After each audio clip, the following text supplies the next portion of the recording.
네. 저는 뭐 여러 가지 좀 일이 있었습니다. 평소에 감기는 잘 안 걸리는데 이번 월요일에 감기가 좀 걸려서 좀 힘들었고요. 또 회사에서 저희가 한 프로젝트를 준비한 것들이 있었는데 그 결과가 좋지 않았어요. 그래서 그걸로 인해서 또 어려움이 회사적으로는 뭐 있겠지만 저는 뭐 저도 그 회사에 있기 때문에 그 어려움을 당하겠죠. 그러나 주님 안에 있기 때문에 뭐 주님의 위로와 평안과 또 인도하심을 생각하면서 뭐 그런 것으로 인해서는 크게 제 영혼은 어떤 영향을 미치지 못했습니다. 오늘은 그 요한계시록을 하지 않고요. 오랜만에 그 다른 주제를 갖고 함께 상고하고자 합니다.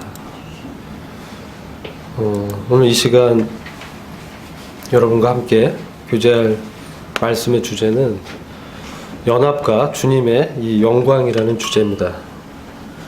그 소재는 주의 영광을 바라보는 신앙, 믿음과 소망이죠. 신앙.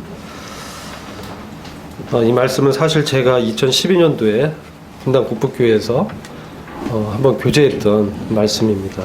다시 이 말씀을 묵상하면서 제 마음 가운데 이 말씀을 교제해야 되겠다는 생각을 주님께서 주셔서 오늘 이 시간 이 말씀을 같이 나누도록 하겠습니다. 먼저 말씀 연구의 중요성에 대해서 우리 잘 알고 있습니다. 그러나 때로는 많이 잊어버리고 바쁜 일상 가운데서 그냥 넘어갈 때가 많은 것 같습니다. 베드로전서 2장 2절을 보니까 새로 태어난 아기들로서 말씀의 순수한 젖을 사모하여 이 젖으로 자라가도록 하라. 우리가 하루에 그 음식을 2번이나 3번 먹죠? 그렇죠? 네, 안 그렇습니까? 네. 한 번 드시는 분 계신가요? 요즘 그 아가씨들이 다이어트를 위해서 한 번 드시는 분 계시더라고요. 저희가 이 몸의 양식을 위해서 음식을 섭취하는 것도 하루에 몇 번을 먹습니다. 그런데 이 말씀은 영혼의 이 양식입니다. 여러분, 하루에 성경을 30분 이상 읽는 분들 한번 손들어 보십시오. 네. 뭐 이렇게 부끄러워서 안 들은 걸로 제가 생각하겠습니다. 다 30분 이상 성경 읽는 걸로 제가 믿겠습니다. 아닙니까? 제가 이 말씀 왜 드리냐면은 저희가 육체의 필요를 위해서 음식을 먹는 것처럼 우리 영혼의 필요를 위해서 날마다 이 말씀을 대하고 말씀에서 나타난 그 주님을 묵상하고 그리고 주님의 은혜와 그분을 아는 지식에서 날마다 자라가야 됩니다. 요한복음 5장 39절을 보면 성경을 탐구하라 이렇게 말씀하고 있습니다. 이는 너희가 성경에서 영원한 생명, 영생을 얻는 줄로 생각하기 때문이니 성경이 바로 나에 대하여 증거하느니라. 성경을 탐구하는 것은 교훈이 아닙니다. 성경을 탐구하라라고 주님이 명령하고 계십니다. 그리고 성경에서 우리가 가장 위대한 주제는 바로 우리 주 예수 그리스도 그분에 관한 것입니다. 그분의 인격과 그분의 영광과 그분의 나라가 얼마나 위대하시고 영광스럽고 우리에게 예배한 기업이 얼마나 풍성한지를 하나님께서는 당신의 자녀들에게 이 성경 말씀을 통해서 계시해 주시고 있습니다. 그래서 우리가 성경을 볼 때 이 성경을 통해서 주님을 배우게 되고 주님 앞에 어떠한 자세로 주님을 경배하고 살아가야 될지를 교훈을 받게 되는 것입니다. 이 부분의 성경 연구의 주제가 그분의 뜻을 아는 것이어야 된다. 우리가 주님의 뜻을 모를 때 때로 엉뚱하게 행할 때가 많은 것 같습니다. 제가 이번 주에 이제 약을 처방 받았어요. 근데 회사에서 너무 이렇게 콧물이 나서 있는 상황을 보고 사장님이 요 앞에 어떤 내과를 한번 가봐라. 주사 한 방 맞으면 금방 나아질 것이다. 그래서 제가 내과를 찾아가서 주사를 맞고 약을 처방 받았어요. 근데 안 듣는 거예요. 그래서 그 다음에 또 찾아가서 그 의사한테 이 약이 잘 안 듣는데요. 그래서 다른 걸 또 바꿨습니다. 근데 또 안 듣는 거예요. 계속 콧물이 나는 거예요. 큰일 났다. 이번 주에 말씀을 대언해야 되는데 코가 막히면 말을 못 하는데 주님이 말을 못하게 하시는 건가? 뭐 이런 생각도 들었습니다. 그래서 있었는데 이게 제가 보니까 이 내과를 간 게 잘못된 것들이었었어요. 이비인후과를 갔어야 됐는데 이 내과를 가서 엉뚱한 약을 처방 받았던 거예요. 이비인후과에 가서 약을 좀 처방 받으니까 또 성도님들이 기도해 주시고 하셔서 많이 회복이 됐습니다. 제가 이 말씀을 왜 드리냐,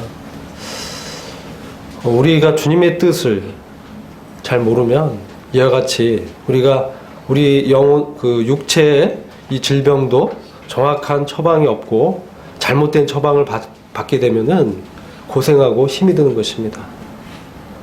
하물며 우리 영혼의 이 길과 영혼의 자원인 이 말씀에 대해서 우리가 정확하게 뜻을 확실하게 알지 못하면 우리의 영혼이 잘못 길을 잃고 방황하는 것입니다. 그분의 뜻을 알지 못하기 때문에 우리가 어떻게 주님이 기뻐해야 될지를 잘 알지 못하게 되는 것입니다. 그래서 말씀 연구는 매우 중요한 것입니다. 그래서 우리 하나님을 아는 지식에서 자라가야 될 필요가 있습니다. 그래야 우리가 하나님을 올바로 섬기고 영혼이 올바른 길로 진리 가운데로 걸어갈 수 있는 것입니다. 신명기 22장 1절부터 4절을 1절을 제가 읽고 2절을 형제 자매님들 읽는 식으로 교독을 한번 해보겠습니다. 자, 읽겠습니다. 너는 형제의 소나 양의 길 잃은 것을 보거든 못 본 채 하지 말고 어떤 경우든지 반드시 끌어다가 내 형제에게 줄 것이요.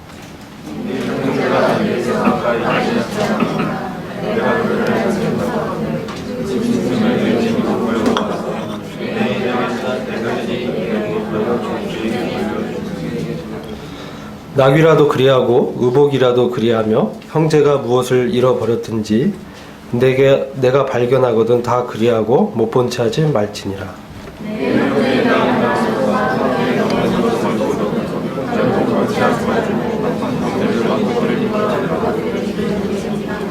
예, 아멘. 이 말씀의 이 본문은 신명기 22장 1절부터 4절 말씀입니다. 이 본문의 주제는 연합의 실제라고 저가 좀 생각이 되어지고요. 이 말씀의 분별은 우리 모임의 이 형님들께서 분별한 것을 또 연구하고 또 나눈 것을 이 교제하는 것입니다. 이 신명기 말씀은 특별히 22장이 후반부에 가게 되면 하나님께서 모세에게 이스라엘 백성이 이제 광야를 통과해서 가나안에 들어가서 어떻게 살아야 될지 그런 삶의 규례들을 이 제정해 놓은 부분이 기록되어 있습니다. 특별히 이 22장 1절부터 4절을 보시면 형제 중에 소나 양을 잃어버린 경우에 어떻게 행해야 되는가, 또 낙이나 의복을 잃었을 때 그것을 발견한 사람은 어떻게 행해야 되는지를 잘 교훈해주고 있습니다. 이 본문을 읽어보면 이 요지는 형제가 어떤 것을 잃어버렸을 때 그 형제의 것을 알아보고 그것을 지켜주고 그 형제를 생각해주고 그를 위해서 기도하고 기다려주고 그 물건을 보관해줄 것을 말씀하고 있는 것입니다. 그런데 우리가 아까 그 요한복음 말씀에서 5장 39절 보시면 성경은 누구에 대해서 증거하고 있느냐? 바로 우리 예수 그리스도에 대해서 이 증거하고 있다고 말씀하고 있고, 그리고 성경의 본문이 우리 주님의 어떤 인격을 갖고 계신지, 주님의 마음이 어떠한지, 또 이를 통해서 우리에게 비춰주고자 하는 교훈이 무엇인지를 발견하기 위해선 우리가 묵상이 많이 필요합니다. 이것은 기록된 이 문자적 의미는 이스라엘 민족들이 자기 그 이웃이나 옆에 있는 사람들을 다 형제라고 지금 생각하고 있는 것입니다. 형제입니다. 네, 하나님을 믿고 경배하는 그 형제인데, 이 소나 양은 어떤 의미가 있을까요? 문자적인 의미로는, 자, 가나안에 들어가면 광야와는 달리 이제 농사를 지어야 됩니다. 그렇죠? 광야에서는 주님께서 만나를 다 내려주셨어요. 근데 가나안에 들어가면 이제 이스라엘 민족이 땅을 기경하고 또 땀을 흘리고 그 소출을 얻어서 또 예배를 드리고 또 주님께서 제정하신 제사를 드려야 되고 이런 것을 해야 되는 것입니다. 출애굽기를 보면은 이 모세가 바로에게 찾아가서 여호와의 말씀을 대언하죠. 내 백성을 보내라. 사흘 길을 가서 내게 제사를 드리도록 내 백성을 떠나보내라 라고 바로에게 명령하는 것입니다. 근데 사실 이스라엘 민족이 광야에서 40년간 방황 생활을 했죠. 그들의 불신으로 인해서 이제 가나안에 들어가게 되는 그 앞서서 하나님께서 모세를 통해서 이제 그들이 어떻게 이 형제들을 돌봐야 될지를 일일이 교훈해 주시는 것입니다. 여기서 소나, 먼저 소를 보죠. 이 소는 어떻습니까? 소는 그 농사를 짓는 분들한테 가서 당신에게 소가 어떤 의미가 있나요? 라고 물어보면은 뭐라고 합니까? 내 전 재산이요. 뭐 이러죠. 내 분신이요. 이 소가 없으면 나는 우리 자식들 교육을 못 시켰을 겁니다. 이렇게들 얘기합니다. 소가 우직하고 힘이 셉니다. 그리고 땅을 이렇게 갈 수 있도록 이제 멍에를 매서 이 농부가 이렇게 이끄는 대로 소가 가지 않습니까? 근데 양은 또 어떻습니까? 양은 이 제물로 이게 드려지죠. 그렇죠? 또 양은 어떻습니까? 털을 또 공급해 주죠. 또 그 우유를 또 생산하죠. 소도 물론 우유를 생산하지만 그런 어떤 매우 귀중한 자원을 공급해 주는 것입니다. 근데 지금 어떤 형제가 이 소나 양을 잃어버린 거예요. 그러면 농사를 짓는 어떤 농가에서 그 소가 없어지면 어떻게 됩니까? 예? 네, 그 집은 힘들어지는 거예요. 이제 그 집에 어떻게 농사를 지을 것이며 이부터 걱정이 되겠죠? 또 양이 없어져 봐요? 어떤 일이 생깁니까? 어떻게 우리가 그 털을 깎아서 우리 옷을 만들지? 또 하나님께는 어떻게 예배를 드릴 수 있는 재물을 구할지? 그렇게 되는 것입니다. 근데 어떤 경우에 이 소나 양이 길을 잃게 될까요? 그 주인이 이 부주의할 때 소나 양이 이제 길을 잃게 되는 거예요.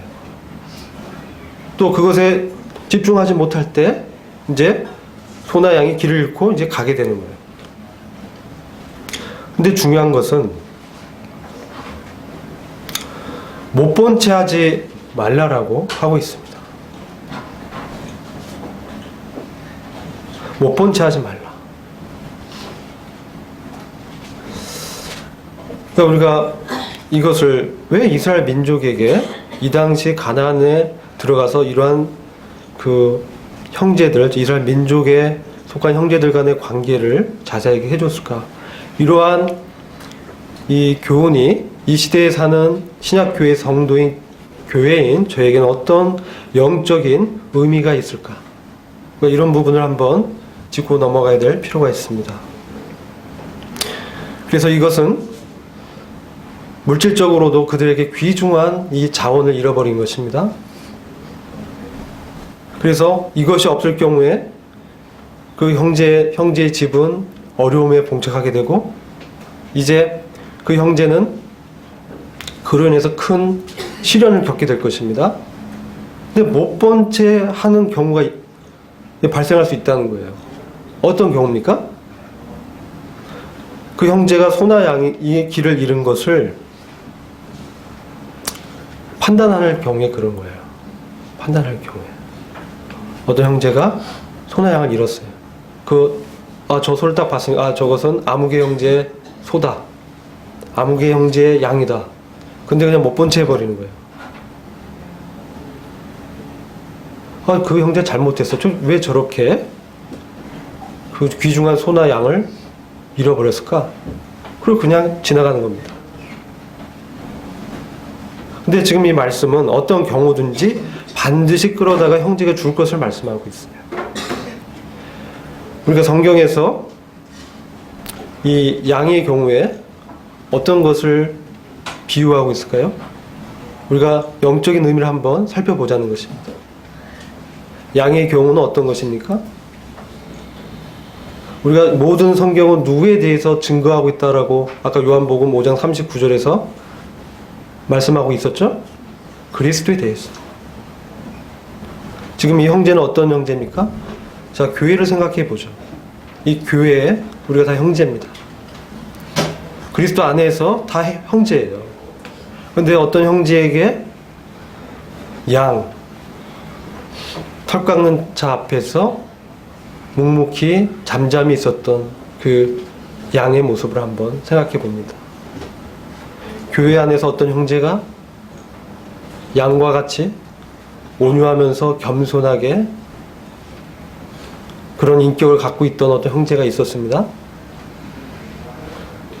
근데 그 형제가 이제 그러한 어떤 시련 가운데서, 우리가 알지 못하지만 어떤 어려운 환경 가운데서 시험을 만난 경우가 있습니다. 그런데 그 형제의 그 어려움으로 인해서 그의 그 온유했던 그리스도의 그 품성을 닮았던 그런 인격이 나타나지 않을 수가 있는 것입니다. 어떤 경우는 오히려 분노를 내고 또 화를 내고 뒤에서 어려운 말을 하고 불평하고, 그 전에는 어땠습니까? 양과 같이 겸손히 주님을 섬기는 그런 모습을 보였었는데, 근데 그것을 못 본 채 하는 것입니다. 어떤 교회에 그런 일이 일어납니까? 그 형제를 판단할 때 그런 일들이 일어남을 보게 되는 것입니다. 그 어떤 경우에 또 못 본 채 합니까? 나는 그렇지 않을 때, 나에게 그 양과 같은 그리스도의 온유한 인격이 나타날 때 비교하게 됩니다. 왜 저럴까? 왜 저 형제 왜 저러지? 저 형제가 전에는 정말 소처럼 열심히 일했는데, 예? 소는 어떤 특성이 있어요? 열심히 묵묵히 과묵하게 주인을 위해서 충성을 다하지 않습니까? 그리스도께서 아버지를 위해서 충성을 다하셨잖아요. 그러니까 우리가 레위기를 보면 이런 헌물로, 제물로 드려지는 그 짐승의 특성들이 다 주님의 인격을 보여주고 있습니다. 소는 그러한 주님의 인격을 갖고 있는 것입니다. 근데 어떤 형제에게서 묵묵히 일했던 어떤 형제에게서 더 이상 그러한 묵묵과 과묵함이 나타나지 않는 거예요. 못 본 채 합니다. 저 형제 왜 저래? 무슨 어려움이 있니? 근데 나는 어때요? 나는 이제 묵묵히 이제 하고 있는 거예요. 못 본 채 해버리는 거예요. 근데 하나님의 교회에서 우리 그리스도께서 기초 모퉁이 돌이 되시고 우리는 그 위에 지어져 가는 살아있는 돌이라고 베드로전서에서 말씀하고 있는 것입니다. 그리고 이 돌이 서로 연결되어져 가지고 맞춰져서 지어져 가는 것입니다. 근데 그 중에 한 돌이 문제가 생기면 어떻게 되겠습니까? 건물이 제대로 안 지어지는 거예요. 교회가 제대로 지어질 수가 없는 거예요. 근데 이 교회는 건물이 아니죠. 여기서 상징하는 건 무엇입니까? 개개인, 그리스도인, 성도를 말하고 있는 것입니다. 어떤 성도에게 우리가 형제라고 일컫는 어떤 성도가 그전에는 소의 인격처럼 양의 인격처럼 양의 특성처럼 그리스도의 인격이 그게 삶 가운데서 나타나고 그랬단 말이에요. 근데 그때는 그냥 그러나 보다 했는데 이제 어려움 가운데 빠진 어떤 형제를 봤을 때는 판단하면서 나는 그렇지 않다라는 이런 생각들을 우리가 갖기 쉽다는 것입니다. 근데 이 영감 있는 신명기 기자는 어떤 경우든지 반드시 끌어다가 내 형제에게 줄 것을 말하고 있는 것입니다. 저희가 그 신약 서신서를 보면 교회에 관한 말씀을 많이 하고 있습니다. 오늘 저는 지금 주제는 교회 안에서 성도의 연합의 실제가 어떤 건가를 신명기 말씀을 통해서 교훈을 함께 나누고자 하는 것입니다. 교회 안에서 우리가 어떤 주님의 인격과 주님이 주신 어떤 은사와 또 어떤 잘하는 어떤 장점들, 탤런트들이 있습니다. 근데 제 이제 개인적인 간증 잠깐 드릴게요. 제가 2007년 8년도 때 저희 회사가 그때 이제 외환 위기가 좀 있었습니다. 외환 위기가 있어서 한 1년 정도 회사가 일이 없었어요. 일이 없어서 좀 시간적인 여유가 됐어요. 주님이 그렇게 시간적 여유를 주셨습니다. 그래서 이제 말씀을 좀 공부를 할 수 있었어요. 그때 주님께서 보여주신 그 말씀을 기초로 해서 이제 교회학교를 시작하게 됐습니다. 성인 교회학교를 이제 이 체계를 잡아가기 시작했던 것이죠. 그러면서 제 마음 가운데 찾아왔던 생각이 나는 위와 같이 열심히 말씀을 연구해서 이제 교회학교에서 함께 나누고 가르치면 어떤 분들은 조는 거예요. 집중을 못하는 거예요. 그러면 이런 생각이 들어요. 쟤는 왜 저러지? 어제 뭐 했나? 그런 생각이 들어옵니다. 이와 같이 놀라운 말씀을 왜 같이 이렇게 집중을 못할까? 왜 졸까? 판단하는 마음이 들어와요. 주중에 얼마큼 성경을 보는 거야 도대체? 이런 질문을 대답을 못해. 그런 생각들이 들어오는 겁니다. 근데 그것이 이제 해결이 안 되죠. 제 마음에 그런 어려움이 굉장히 있었어요. 나중에 주님께서 이 신명기 22장 말씀을 수요 성경 읽기에서 그때 이제 신명기 이 말씀을 같이 리딩을 했었던 때예요. 그때 제 이 말씀을 이렇게 묵상하고 여러 형제님들의 논문도 살펴보고 하면서 제 마음에 참 큰 찔림이 있었습니다. 제 마음에 그러한 시간과 또 그러한 집중할 수 있는 힘과 또 환경을 조성해 주신 그 하나님을 어느새 저는 잊어버리고 있었어요. 마치 이것이 내가 잘해서, 내가 시간이 나서, 내가 열심히 해서, 내가 노력해서, 내가 연구해서 이와 같이 놀라운 진리를 알았는데 딴 사람은 왜 저래?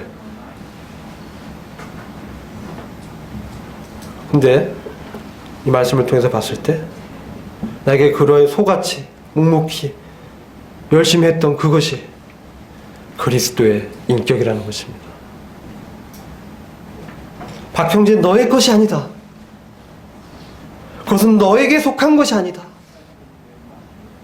그것은 주님으로부터 나온 것이다. 어찌 네가 그것이 너로부터 나왔냐? 내 형제를 판단하고 있느냐? 저 주님 앞에서 회개를 하고,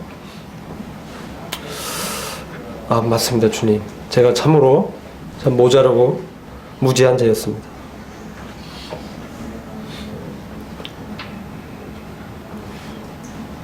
그러면서 이 말씀을 통해서 깨닫게 됐어요.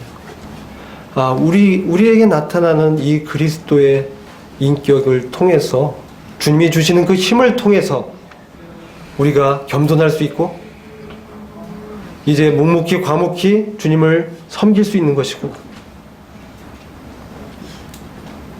그런데 많은 경우에 못 본 채 한다는 거예요. 그 이유는 그것이 내 거라고 생각하기 때문에 그렇습니다. 이게 내가 잘해서 주님께서 나를 위해서만 주신 거야 라고 생각하기 때문에. 근데 그렇지 않다는 거예요. 그것은 잠시 2절 함께 보시겠습니다. 2절 보면, 내 형제가 내게서 가까이 있지 않거나 내가 그를 알지 못하거든 그 짐승을 내 집으로 끌고 와서 내 형제가 찾을 때까지 내게 두었다가 그에게 돌려줄 주니. 말씀 가만히 보시면요, 형제가 가까이 있진 않아요. 근데 내가 그를 알지 못하거든. 잘 알지 못하는 사람도 지금 뭡니까? 형제라고 하는 거예요. 그리고 그가 어떤 이런 그에게 속한, 그에게 어떤 자원을 공급해 줄 수 있는 이런 소나 양을 잃어버린 상황을 말하고 있는데, 이것은 영적으로 우리가 어떤 형제가 우리가 잘 모르지만, 우리가 가까이 있지 않지만 우리는 그의 어떤 영적인 상태를 보고 쉽게 판단합니다. 근데 여기서는 어떻게 얘기하고 있는 거예요? 그 소나 양을 집으로 데려와서 네가 보관하고 있으라는 거예요. 우리가 때로 우리에게 그리스도의 인격이 잘 나타날 때가 있어요. 성경이 잘 읽히고 연구될 때가 있습니다. 이상하게 아침에 막 새벽 5시면 일어납니다. 힘이 막 솟아나요. 성경을 연구합니다. 기도합니다. 이것이 하나님의 교회의 영적 원리는 그 그리스도의 공급하심이 자기만을 위해서 있는 것이 절대로 아닙니다. 바로 내 이웃, 내 형제를 위해서 그것을 보관하고 있어야 되는 거예요. 언젠가 그 형제가 그것을 내가 잃었다라는 것을 깨달을 때까지, 내게서 그리스도의 인격이 어디 갔는가. 때때로 어떤 형제들을 보면 그것이 자기에게서 또 떨어져 나간 것을 깨닫지 못하고 있을 때도 있습니다. 마치 삼손이 머리 잘리고 자기의 영적인 능력이 사라졌다는 걸 깨닫지 못하는 것처럼 주님의 임재가 자기에게서 떠난 것을 발견치 못할 때가 있는 거예요. 근데 어떻습니까? 형제가 찾을 때까지, 그 형제가 자기에게서 그리스도의 인격이 나타나지 못함으로 인해서 애통해하고 주님께 매달리고 기도하고 그럴 수 있을 때까지 우린 그들을 위해서 기도해야 되는 것입니다. 제가 2005년, 6년 때 영적으로 굉장히 어려운 시련과 시험이 있었습니다. 그때 제가 지난번에도 한번 말씀드렸지만, 저의 지금도 그것이 잘 되어지지 않을 때도 있지만, 많지만, 저의 삶의 인격과 말씀이 불일치하는 이런 일들이 있는 거예요. 그래서 제가 개인적으로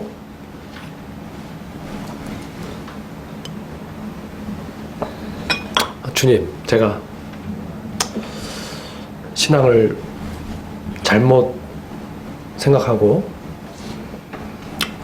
이렇게 살고 있습니다. 제가 제 믿음과 제 행위가 불일치합니다. 더 이상 이렇게 살 수가 없습니다. 제가 낙향하겠습니다. 교회를 떠나겠습니다. 교회에서 맡은 일이 많았지만 제 마음 가운데 그런 부분이 있었습니다. 교회에 참석하고 예배를 드리고 교제하지만 삶 가운데 말씀과 삶이 불일치하는 사건들이 일어나는 거예요. 그때 제가 이렇게 주님을 떠나고자 했었는데, 그때도 이제 수요 성경 읽기라든지 우리 그게 구역 집회를 했었는데 토요일마다 이렇게 모였습니다. 같이 기도하고 말씀을 나눴어요.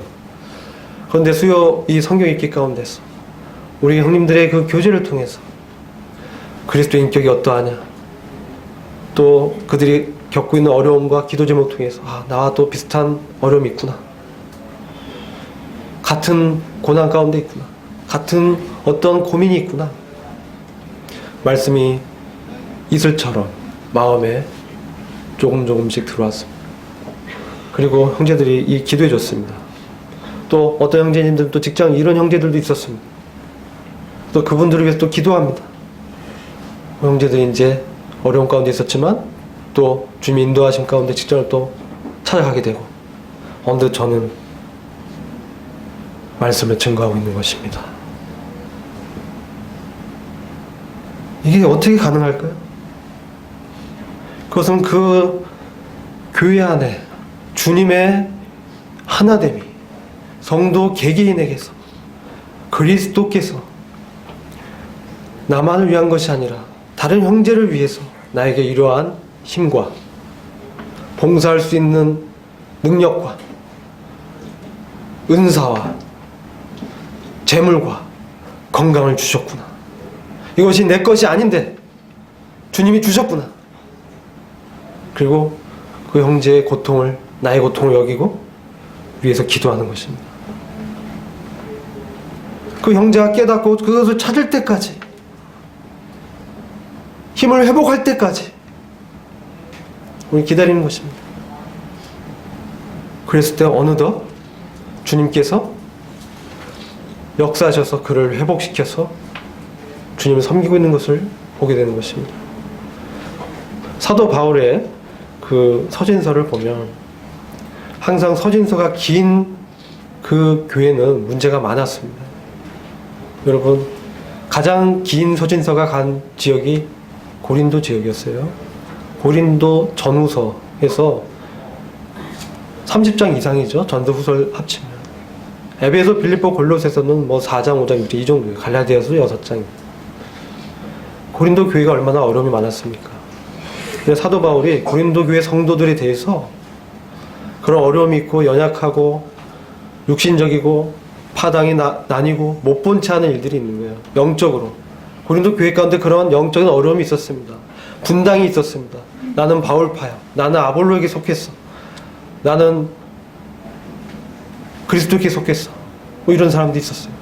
그래서 막 나누는 일이 있었습니다. 사도 바울이 그들에게 영적으로 어린아이라고 했습니다. 육신적이다.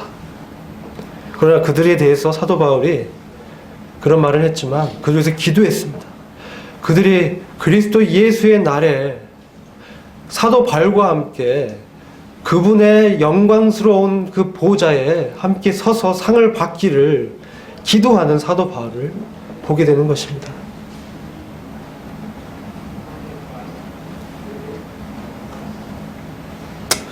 그래서 연합은 사실 이론이 아닙니다. 사실 실제입니다. 우리가 연결되어 있습니다. 한 지체가 어려우면 교회에 어려움이 옵니다. 우리 몸에 손가락에 가시가 박히면요, 아무 일 못합니다. 아파서. 영적으로 그런 것입니다. 하나의 영적 공동체인 것입니다. 그랬을 때 신명기 22장이 주는 1절부터 4절까지 주는 교훈은 우리가 잘하든지 무엇을 잘 섬기고 있든지 다 그것이 하나님의 은혜라는 거예요. 하나님의 은혜입니다. 나의 나된 것이 하나님의 은혜로다. 많은 경우에 우리가 이것이 마치 내가 한 양, 제가 그랬습니다. 그런 참 어린 측면이 많았었어요. 근데 주님께 그런 교훈을 주셨어요. 네가 잘하는 게 아니다. 어느 순간 주님이 그 힘을 취해 가신다면 그는 참으로 비참한 지경에 처하게 되는 것입니다. 그래서 우리는 주님 앞에서 겸손히 그분의 능하신 손 아래서 겸손히 주님을 섬겨야 되는 것입니다. 그리고 형제의 어려움을 못 본 채 하면 안 되는 것입니다. 기도해야 됩니다.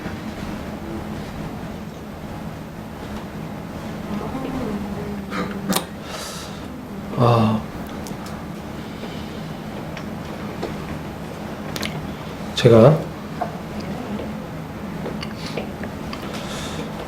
이 고린도후서 10장 17절에 오직 자랑하는 자는 주 안에서 자랑하라고 하는 말씀 있잖아요. 이 말씀이 사실은 정확한 번역은 오직 자랑하는 자는 주를 자랑하라고 되어 있어요.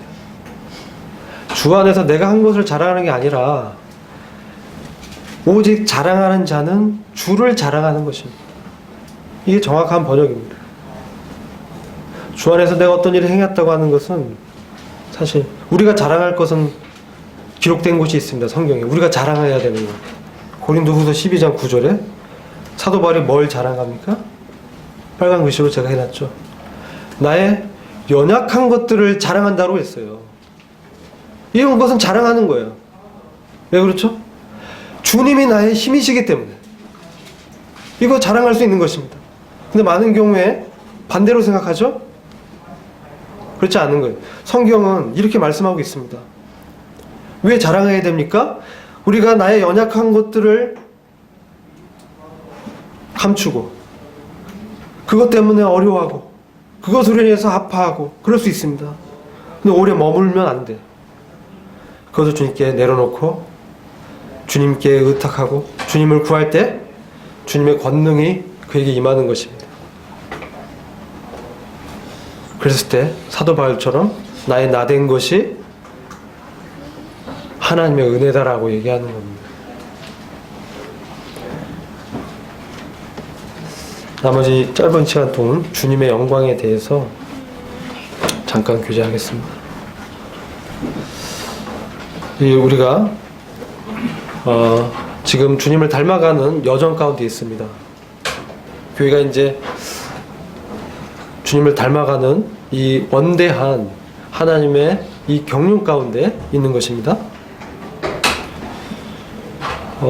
영광으로 한다면 하나님됨이 나타나는 것이 이 영광의 정입니다. 고린도후서 3장 14절부터 16절을 보시면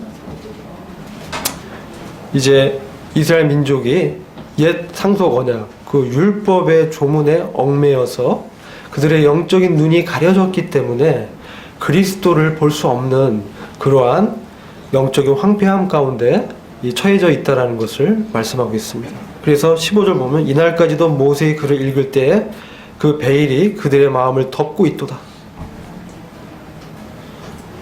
모세의 글은 이제 구약 성경이죠. 유대인들이 구약 성경에 정통했습니다. 근데 유대인들이 모세의 글을 암기했어요. 어릴 때부터 모세오경 암기합니다. 엄청나죠. 우리가 암기하는 성경 구절 몇 구절 있습니까? 유대인들은 모세오경을 통째로 암기시키는 거 아이들한테 어릴 때부터. 그런데 그리스도가 그 안에 없는 거예요. 왜 없습니까?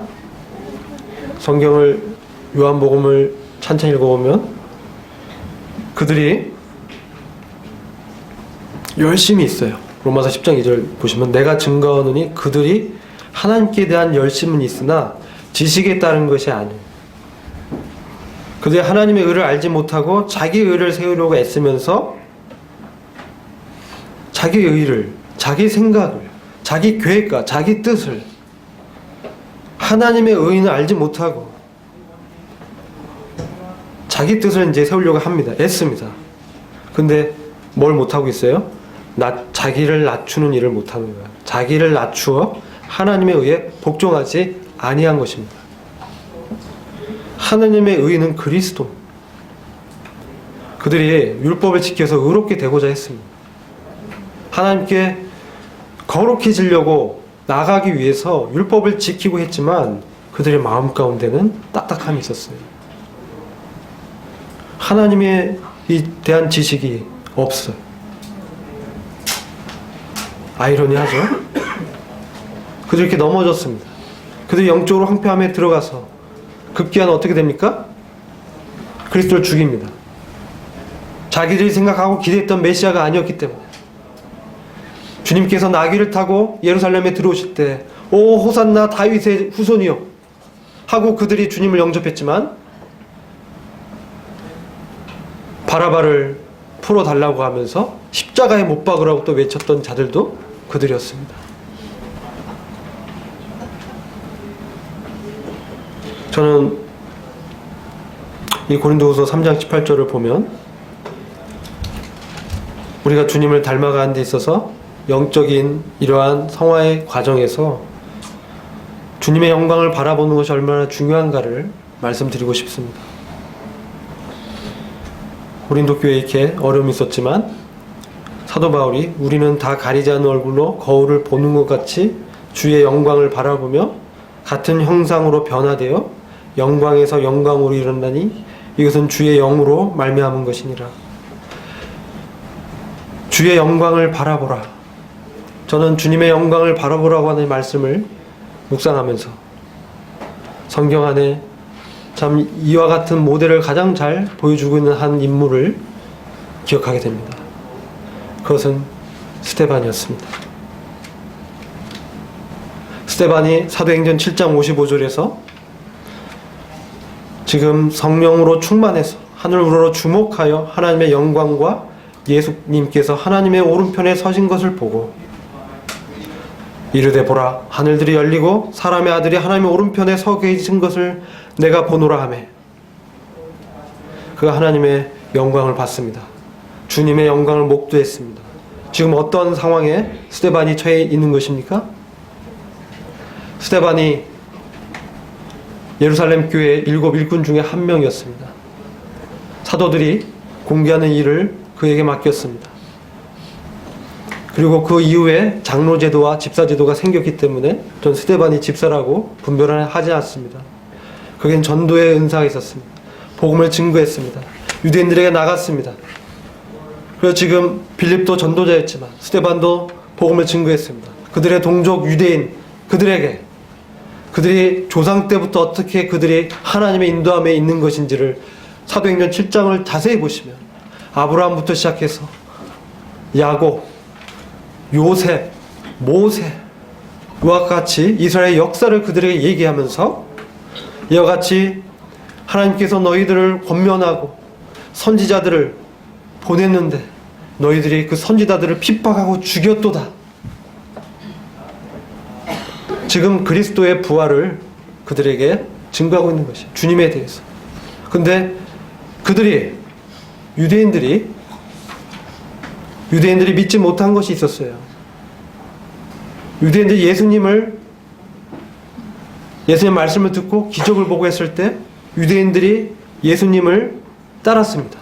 그리고 어떤 자들은 예수님 믿었다고 표현이 되어 있습니다. 그러나 우리 주님께서 나와 아버지가 하나이다. 아버지께서 일하시니 나도 일한다.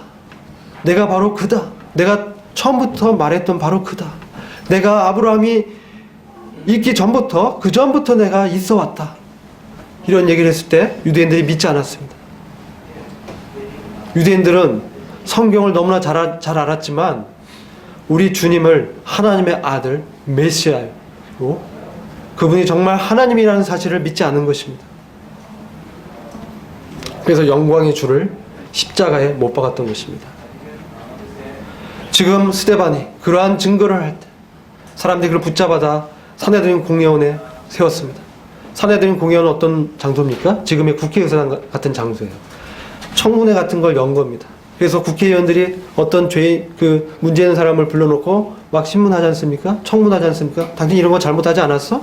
이렇게 하는 것이죠. 좀 스데반을 그와 같이 사내들인 공의회 유대 민족의 국회의사당 같은 곳에 불러놓고 지금 신문하는 것입니다. 당신 이와 같은 일을 하지 않았느냐. 근데 스데반의 얼굴에 천사의 미소가 있었습니다. 누군가 우리를 공격하고 비난하고 거짓말을 하면서 우리를 회방할 때 어떤 마음입니까? 왜 저런 거짓말을 하지? 왜 사실이 아닌 것들을 이렇게 얘기하지?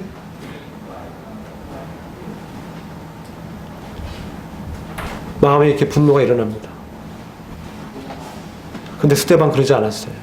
스데반은 그 빽빽히 찬 사내들인 공의원이 그를 비난하고 힐책하고 거짓 말을 할 때도 그는 그들 가운데 역사하는 영적인 실제를 봤습니다.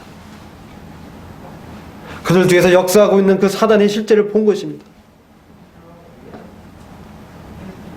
흔들리지 않았습니다. 그에 대한 영광의 주님에 대한 소망이 분명했습니다. 그래서 그런 상황 가운데서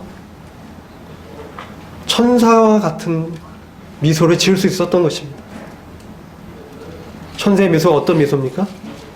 아무런 제가 천사의 미소를 흉내낼 수는 없는데 아마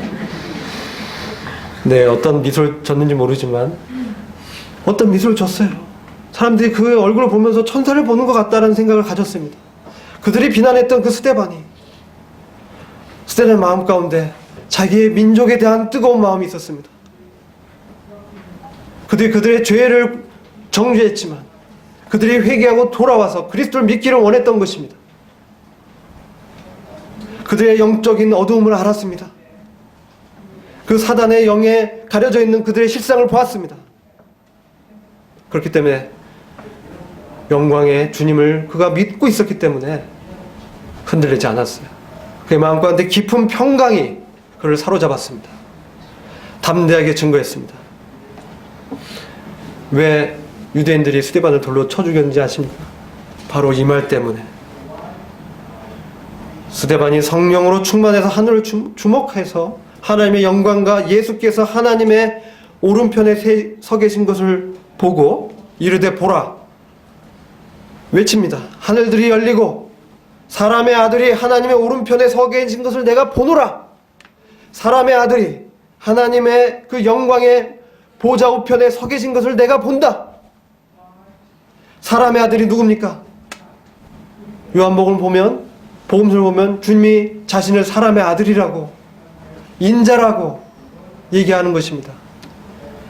유대인들이 그 말을 들었을 때 그들이 찔러 죽였던 예수가 지금 하나님 우편 보좌 옆에서 그 인자가 영광의 보좌 옆에서 서 있다라고 스데반이 외치고 있는 것입니다. 그 부활하신 그 사람의 아들, 몸의 부활, 죽은 자 가운데서 영광의 부활, 사망의 권세를 이기고 죄의 권세에서 우리를 해방시킨 그 주님께서 이제 하나님의 우편 보좌에 서 계시다고 외치고 있는 것입니다. 그 말을 들었을 때 유대인들 간에 그들은 나사렛 예수 이단이라고 우리 주님을 얘기했습니다. 신성 모독자여 그 입을 치라. 네가 어떻게 하나님과 동등시 여기냐. 그렇지 않죠. 나사렛 예수 이단입니까? 그 부활하신 주님의 영광을 그가 봤습니다. 유대인은 그것을 보지 못했습니다. 그들의 자기 의와 열심으로 뭉쳐 있었기 때문에, 자기들이 어떻게 해서 주님 앞에 인정받으려 했기 때문에, 마치 소나 양이 내 거라고 생각했기 때문에, 주님이 주신 것이 아니고 내가 잘해서 하려고 했기 때문에, 주님을 섬기는 것은 매우 중요합니다. 제가 이 말씀하는데 주님을 섬기지 말라고 하는 게 아닙니다. 어떤 태도로 주님을 섬기느냐, 이것을 말씀드리는 거예요. 사람의 아들이 하나님 오른편에 서 계신 보고, 스데반이 이 부활하신 주님의 영광을 받습니다. 그랬을 때 지금 무릎을 꿇고 큰 소리로 부르짖어 이르되 주여 이 죄를 그들의 책임으로 돌리지 마옵소서 하더라. 이 말을 하고 그가 잠드니라. 지금 이 상황은 56절부터 60절 사이에 어떤 일이 있습니까? 유대인들이 주님을 본다는, 영광의 주님을 내가 본다는 그 스데반의 목소리를 듣고 더 이상 참지 못하고 귀를 막으면서 돌을 들고 들어와서 스데반을 치고 있는 것입니다. 스데반 그 상황 한번 상상해 보십시오. 돌에 한번 맞으면 어떻게 됩니까? 네? 돌에 맞아 죽는 걸 보셨습니까? 못 보셨죠? 우리 상상을 할 수 있습니다. 돌을 맞으면 왜 깨집니다. 한 대 맞으면 깨지는 것이에요. 입에 맞으면 어떻게 됩니까? 이빨 다 나가는 것이에요. 그런 상황이 눈이 튀어나오고 피가 흐르고 코뼈가 부러지고 이빨이 다 바스러졌어요. 그런 상황, 그 고통 가운데서 그가 무릎을 꿇고 작은 목소리로 부르짖지 않았습니다. 무릎을 꿇고 큰 소리로 부르짖었습니다. 주여, 이 죄를 그들의 책임으로 돌리지 마옵소서. 이 말이 누가 한 말입니까? 우리 주님께서 십자가에서 자기에게 네가 정말 하나님의 아들이거든 십자가에서 내려와 봐라. 내가 그럼 너를 믿어줄게. 했던 그 대제사장들과 백성들을 향해서 주님 기도한 것입니다. 그와 같은 동일한 주님의 동일한 인격이 사망을 이기고 부활하신 주님의 영광을 목도한 그러한 부활의 소망이 분명한 스데반에게서 그 주님의 부활의 생명으로 증거하면서 그 마음 가운데 확신으로 가득 차 있던 하나님에 대한 분명한 지식이 있었고 그가 장래에 그를 부활시킬 하나님에 대한 소망이 분명한 하늘의 영광 가운데 계신 우리 주님에 대한 분명한 믿음이 있는 그 스데반은 이와 같이 그를 때리고 죽이는 그들을 위해서 기도할 수 있었던 것입니다. 큰 소리로 외쳤습니다. 그 앞에 누가 있었습니까? 사도 바울이 봤습니다. 사도 바울이 그 모습을 보고 나중에 회개하고 자기는 죄인 중에 괴수라고 하는 것입니다. 저는 우리 가운데 이런 주님의 영광을 바라보는 이 믿음이 더욱더 분명해져서 우리를 비난하거나 우리를 분당짓게 하는 이러한 영적인 실제, 이 포도원을 허무는 이리의 관계를 분명하게 알고 우리가 서로를 주님 안에서 지키고 기다려주고 기도하면서 이 세상에 대해서 무엇입니까? 불쌍히 여기고 나를 비난하는 그들을 비난할 필요가 없습니다. 잘 알지 못하기 때문에 그럴 수밖에 없는 것입니다.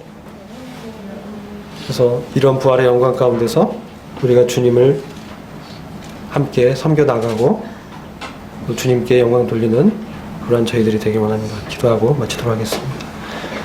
주님 감사합니다. 오늘 이 시간에 주님께서 저희들에게 그리스도의 인격이 우리의 어떤 애씀과 노력으로 나타난 것이 아니라 오직 주님을 저희가 삶 가운데서 저희들의 생명으로 삼고 또 주님 주시는 힘과 능력으로 우리가 주님을 섬길 수 있다라는 분명한 믿음과 확신 가운데서 참 우리 가운데 역사하는 이 사단의 영적 실세를 분명하게 보게 하시고 하늘에서 우리를 지켜보시며 후원하시며 우리의 삶 가운데서 대제사장으로 우리와 중보하여 주시고 참 우리와 함께 동행하여 주시는 우리 주님의 임재를 날마다 인식하면서 부활의 소망 가운데 저희들이 걸어가기를 간절히 기도를 드립니다. 주님 이러한 삶이 저희 가운데 더욱 나타나게 하시고 저희가 주님을 더욱 참 바라보게 하시기를 간절히 기도를 드립니다. 우주 예수 그리스도의 존귀하신 이름으로 기도했습니다.